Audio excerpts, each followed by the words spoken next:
शीला दीदी के चैनल को लाइक और सब्सक्राइब जरूर करें। धन्यवाद। शीला दीदी एकदम धमाकेदार कहरवा गीत सुनाइए। झूलनिया लई गया चोर हो, झूलनिया लई गया चोर हो, झूलनिया लई गया चोर छोटी नाना दी। रतिया घर में रहले नाया जोर हो, झूलनिया लई गया चोर छोटी नाना दी।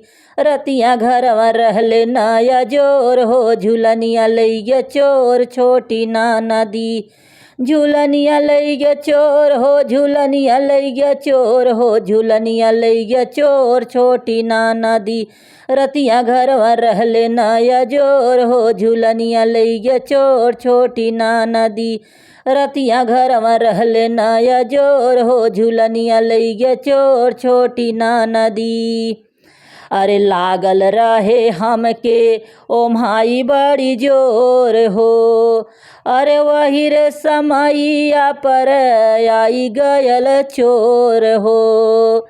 अरे लागल रहे हमके ओ भाई बड़ी जोर हो, अरे वही रे समैया पे आई गयल चोर हो। कानवा का बाली ले गया मोर छोटी नाना दी, कानवा का बाली ले गया मोर छोटी नाना दी। रतिया घर में रहले नाया जोर हो, झूलनिया लई गया चोर छोटी नाना दी।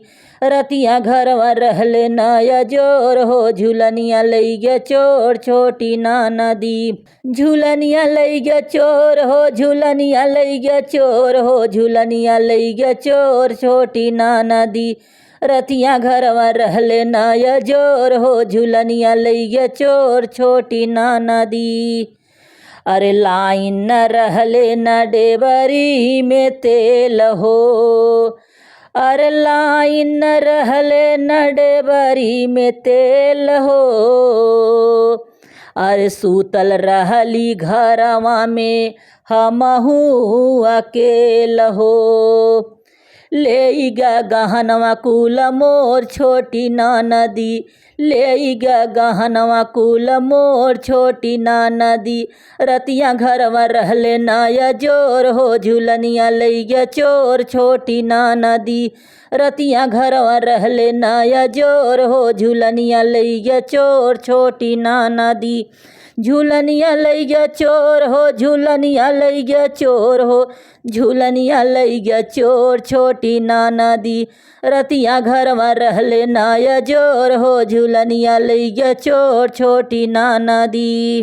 अरे आखिया खुलल जब से जिया पे देखली, कतहु मिलल नाही ये मऊमा देखली। अरे आखिया खुलल जब से जिया पे देखली, कतहु मिलल नाही ये मऊमा देखली।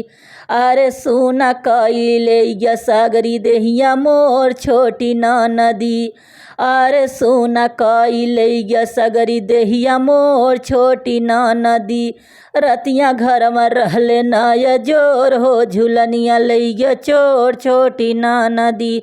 रतिया घर में रहले नाया जोर हो, झूलनिया लई गया चोर छोटी नाना दी। झूलनिया लई गया चोर हो, झूलनिया लई गया चोर हो, झूलनिया लई गया चोर छोटी नाना दी। रतिया घर में रहले नाया जोर हो, झूलनिया लई गया चोर छोटी नाना दी। रतिया घर में रहले नाया जोर हो, झूलनिया लई गया चोर छोटी नाना दी।